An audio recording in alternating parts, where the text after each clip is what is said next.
സൂചി ഗോതമ്പ് വെച്ച ഉപ്പുമാവ് നല്ല ഉതിരുതിരായിട്ടും നമുക്ക് തയ്യാറാക്കാം. നന്നായിട്ട് വേവിച്ച് ശകലം കുഴഞ്ഞ രീതിയിലും തയ്യാറാക്കാം. രണ്ട് രീതിയിലും എങ്ങനെ തയ്യാറാക്കുന്നത് നോക്കാം. ഇതിൽ സവാളയും ചേർത്തിട്ടുണ്ട്. സവാള ചേർക്കാൻ ആഗ്രഹമില്ലാത്തവർ സവാള സ്കിപ്പ് ചെയ്യാം. ആദ്യം വെളിച്ചെണ്ണ ചൂടാക്കി അതിൽ കടുകും ചുവന്ന മുളകും ഇട്ട് കടുക് നന്നായിട്ട് പൊട്ടി വരുമ്പോൾ അതിലേക്ക് ഉഴുന്നുപരിപ്പ് ചേർക്കാം. അപ്പോൾ ഉഴുന്നുപരിപ്പിന് പകരം കടലപ്പരിപ്പും ചേർക്കാം, അല്ല രണ്ടും കൂടെയും ചേർക്കാം. അതൊക്കെ അവരവരുടെ സ്വാദിനനുസരിച്ച് ഉഴുന്നുപരിപ്പിൻ്റെയും കടലപ്പരിപ്പിൻ്റെയും അളവ് കൂട്ടുകയോ കുറയ്ക്കുകയോ ചെയ്യുക. ഇതിലേക്ക് ഇഞ്ചി, പച്ചമുളക്, കരിവേപ്പില. പച്ചമുളക് എരിവിന് ആവശ്യമുള്ളതനുസരിച്ച് കൂട്ടുകയോ കുറയ്ക്കുകയോ ചെയ്യുക. ഒന്ന് വഴറ്റിയതിന് ശേഷം അരിഞ്ഞു വച്ചിരിക്കുന്ന സവാള അതും കൂടെ ചേർത്ത് നന്നായിട്ട് വഴറ്റിയെടുക്കുക. സവാള ചേർക്കാൻ താല്പര്യമില്ലാത്തവർക്ക് സവാള ചേർക്കാതെയും ഇത് തയ്യാറാക്കാം. സവാള ഒന്ന് വഴണ്ട് വരുമ്പോൾ അതിലേക്ക് ഒരു 2 ടീസ്പൂൺ നല്ലെണ്ണ നടുക്ക് ഇതുപോലെ ഒഴിച്ച് അതിലേക്ക് കായപ്പൊടിയും കൂടെ ചേർത്ത് ഒന്ന് മൂപ്പിച്ചെടുക്കുക. വെളിച്ചെണ്ണയും നല്ലെണ്ണയും കൂടെ ചേർത്ത് ഉപ്പുമാവ് തയ്യാറാക്കുമ്പോൾ അതിനൊരു പ്രത്യേക ടേസ്റ്റാണ്. ഇപ്പോൾ ആദ്യം നന്നായിട്ട് കുഴഞ്ഞ രീതിയിലുള്ള സൂചി ഗോതമ്പ് റവ വെച്ചിട്ടുള്ള ഉപ്പുമാവാണ്. അതിന് 1 ഗ്ലാസ് റവയ്ക്ക് 4 ഗ്ലാസ് വെള്ളമാണ് ചേർക്കുന്നത്.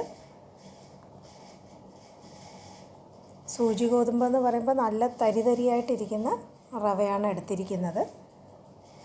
അല്ലാതെ നുറുക്ക് ഗോതമ്പിൻ്റെ അളവല്ല ഇത് പറയുന്നത്. അതിൽ ആ സ്വാദിന് ആവശ്യമുള്ള ഉപ്പും കൂടെ ചേർത്ത് വെള്ളം നന്നായിട്ട് തിളപ്പിക്കാനായിട്ട് വയ്ക്കുക.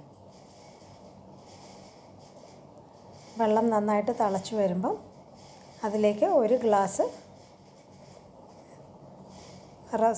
ഇത് പാൽ റവയല്ല, കുറച്ചും കൂടെ കനമുള്ള റവയാണ്. റവ ചേർത്ത് നല്ലോണം ഇളക്കി 4 ഗ്ലാസ് വെള്ളം ചേർത്തിരിക്കുന്നത് കൊണ്ട് കട്ടയൊട്ടും തട്ടത്തില്ല. നന്നായിട്ട് ഇതുപോലെ ഇളക്കിയിട്ട് ഒരു മീഡിയം ഫ്ലെയിമിൽ തീ കുറച്ച് വെച്ചിട്ട് അടപ്പ് വെച്ച് അടച്ച് വേവിച്ചെടുക്കുക. ഇടയ്ക്ക് 1-2 പ്രാവശ്യം ഒന്ന് ഇളക്കി കൊടുക്കുക. വെള്ളം നന്നായിട്ട് വറ്റി കിട്ടുന്നത് വരെ ഇതുപോലെ വേവിച്ചെടുക്കുക. ഇതുപോലെ വെള്ളം നന്നായിട്ട് വറ്റി വരുമ്പോൾ അടപ്പ് മാറ്റി 2 മിനിറ്റ് തുറന്ന് വെച്ച് ചെറിയ തീയിൽ പിന്നെയും 2 മിനിറ്റും കൂടെ വേവിച്ചെടുക്കുക.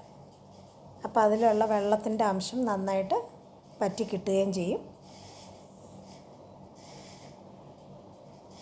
ഇത് കുഴഞ്ഞ രീതി എന്ന് പറഞ്ഞാൽ ഇതുപോലെ ഒന്ന് ഒട്ടിപ്പിടിച്ചിരിക്കുമെന്നേ ഉള്ളൂ. ഒരുപാട് വെള്ളത്തോടു കൂടെയുള്ള കുഴപ്പമല്ല. അതിലേക്ക് സ്വാദിന് ആവശ്യമുള്ള തേങ്ങ ചേർക്കാൻ ഇഷ്ടമുള്ളവർക്ക് ഇതുപോലെ തേങ്ങയും ചേർത്ത് തയ്യാറാക്കി എടുക്കാം. ഇത് വായിലിട്ടാൽ അതങ്ങ് അലിഞ്ഞു പോകുന്ന രീതിയാണ് നന്നായിട്ട് കുഴഞ്ഞിരിക്കുന്ന ഉപ്പുമാവ്. ഇത് അവരവർക്ക് ഏതൊക്കെ കറികളാണോ ഇഷ്ടം അതിൻ്റെ കൂടെ നമുക്ക് ഇത് കഴിക്കാവുന്നതാണ്. സാമ്പാറോ നല്ല ചമ്മന്തി, പഞ്ചസാരയുടെ കൂടെ കഴിക്കാനും നല്ല ടേസ്റ്റാണ്. പഞ്ചസാരയും പഴവും കൂടെ വെച്ച് നമുക്കിത് കഴിക്കാം. പിള്ളേർക്കൊക്കെ ഇത് പഞ്ചസാരയുടെ കൂടെ കൊടുക്കുകയാണെങ്കിൽ വളരെ ഇഷ്ടപ്പെടുകയും ചെയ്യും. ആദ്യത്തെ രീതി. ഇപ്പോൾ രണ്ടാമത്തെ രീതി എന്ന് പറയുന്നത് ഇതുപോലെ ഉതിരുതിരായിട്ട് തയ്യാറാക്കുന്നതാണ്. ഇതിന് 1 ഗ്ലാസ് റവയ്ക്ക് 2.5 ഗ്ലാസ് വെള്ളമാണ് ചേർത്തിട്ടുള്ളത്.